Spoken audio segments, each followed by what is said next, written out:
କିଏ କାହାକୁ ଘୃଣା କରେ?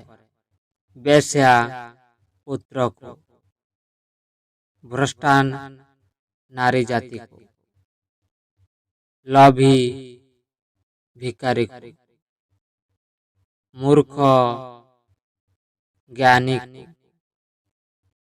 ଅକର୍ମା ଭୂସମ୍ପତ୍ତିକୁ, ଚୋର ଚନ୍ଦ୍ରମାକୁ, ରୋଗୀ ଜଳକୁ ଘୃଣା କରିଥାଏ। ଏମାନଙ୍କର ସ୍ୱଭାବ କେବେ ବଦଳିବ ନାହିଁ, କାରଣ ଏହା ପ୍ରକୃତିଗତ। ସେଥିପାଇଁ ଏମାନଙ୍କ ଠାରୁ